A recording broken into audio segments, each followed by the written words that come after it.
Tuesdays are so tiring, right? Not anymore.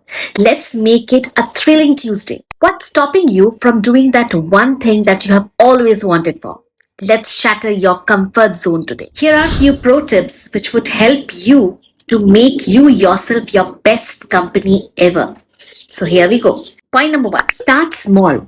Choose a low stake situation but a meaningful one. It might be complimenting a colleague, trying a new recipe, starting a new book to read or write, writing an outline of an article.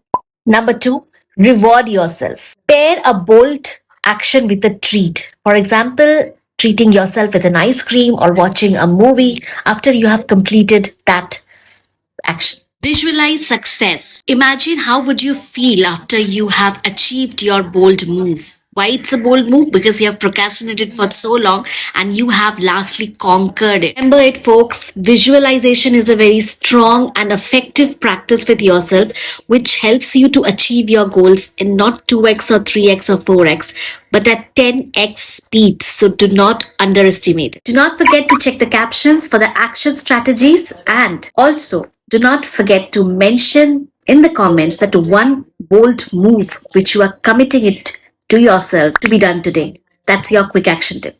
Ciao for now.